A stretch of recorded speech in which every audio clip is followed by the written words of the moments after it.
Hello everyone and welcome back to my channel. My name is Bree. Hi if you're new here, or hey if you've been here before. Today I'm going to be diving into the differences between a query letter and a synopsis because yes, they are two very different things. And as someone who was recently journeying on creating both to submit to agents, I thought this could be some beneficial information to pass along to you. So first things first, let's start with a query letter. What exactly is a query letter? So the query letter is your basic letter to grab the attention of agents. In a query letter, you should have 5 sections, one of which introduces the stats of your novel, which includes the name, the page count, and the comps, which is short for a comparison. So example, if you were saying your book is like Sarah J. Maas meets the Grisha trilogy, that would be a comparison and sets the agent up for understanding what your book might be like and who it might be marketable to. You also want to make sure that you're including your genre and age category in that section. You also want to make sure that 3 of your paragraphs, if not 2 or to 4, mostly it's standard is 3, but at least 3 of your paragraphs is your introduction and your pitch to the agent about what your book is. There is 3 sections to that. The first paragraph is to introduce your characters. The second is to set up the plot. And the third is the stakes. What is at stake? What is going to be the reason that you want the agent to continue reading your book? And the last paragraph that you're going to include in the query letter is your brief bio.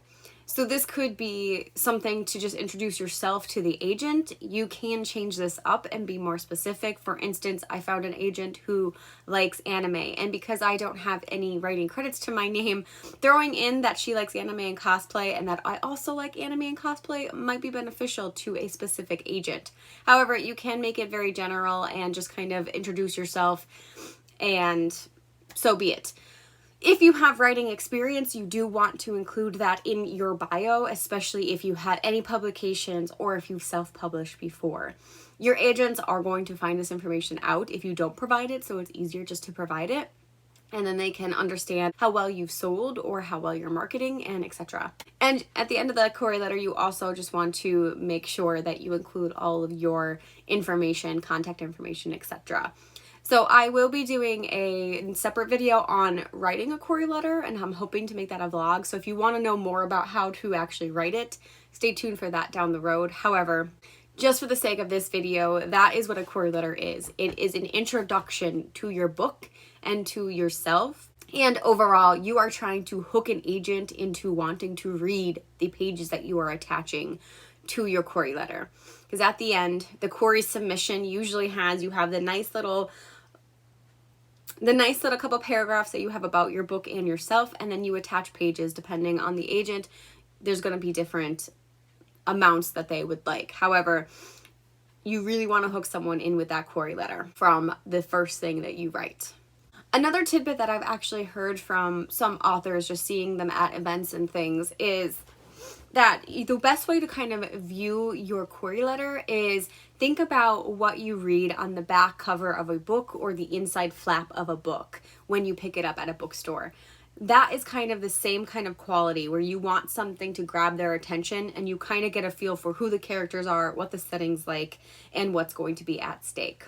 Moving on to the synopsis. So the synopsis is going to be very different from your query letter because that is going to be essentially the SparkNotes version of your novel.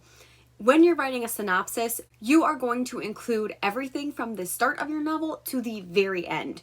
There is no reason to withhold content because the very general idea of a synopsis is that it doesn't matter if you have spoilers, it's going to give an overview of your book, and that can also help an agent understand if they're going to generally like what you're submitting. So the query letter is the grab, the synopsis is the recap of your entire book. And both of them can work together in order to help an agent determine if either they read like the first 5 pages and they really liked it, are they going to like where the book ends up? Or conversely, maybe they weren't super thrilled with the first 5 pages or they're a little on the fence, but the synopsis that you provided ended up being really enticing to them, so they're going to request a partial or a full. So you understand what a synopsis is and a query letter is. Now what? My advice early on in these stages is when you are going to be submitting, well before you even think about submitting to an agent, you need to write both of them out. This was a mistake that I actually made when I first queried last April. I had slaved over a query letter that probably wasn't that good because I didn't know what I was doing, and I just forwent the synopsis completely. The reason that I suggest doing both no matter what is because every agent is going to ask for something a little bit differently. The reason that I consider this a mistake for myself is because I ended up having to take out agents from my pool of querying because I didn't have a synopsis prepared and they required one. Hence why I suggest you do both before you even consider. Because best case scenario, you're going to find a couple agents that you don't need the synopsis for, and then it's extra. You're going to find a few agents who say that it is optional. And maybe you want to throw it in there just to give yourself a better chance and to show that you're well prepared. Or you're going to find agents that you feel like you really connect to and you really want, and now you can't unless you delay your process even longer. So before you go start researching agents, just have them written and prepared. I'm also going to hopefully make a quick video about how I wrote the synopsis if that goes really well for me, because I am in the middle of writing one currently. And as I said, I already learned my mistake once. I don't want to get myself backed into a corner again because I really want to push this and move forward with my writing. But in general, I think I pretty much summed it up, and this is the stage that I am in currently. So as I mentioned, I really do want to make more content around querying and writing the query letter and writing the synopsis and submitting everything in the next couple weeks to the next month. So hopefully you guys will be interested in that and you'll stick around to see that journey. But for now, I just thought it would be perfect to start here just so you guys understand what the difference is. And if you're like me and you had no idea that a synopsis was included in some submissions, now you're a little bit more informed and hopefully you're going to be better off than I was when I was querying last year. So with that being said, that is going to be the video, short and sweet and to the point.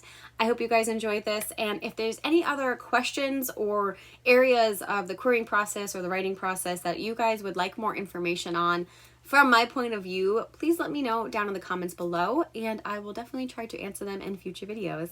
Until next time, I'll see you then. Bye.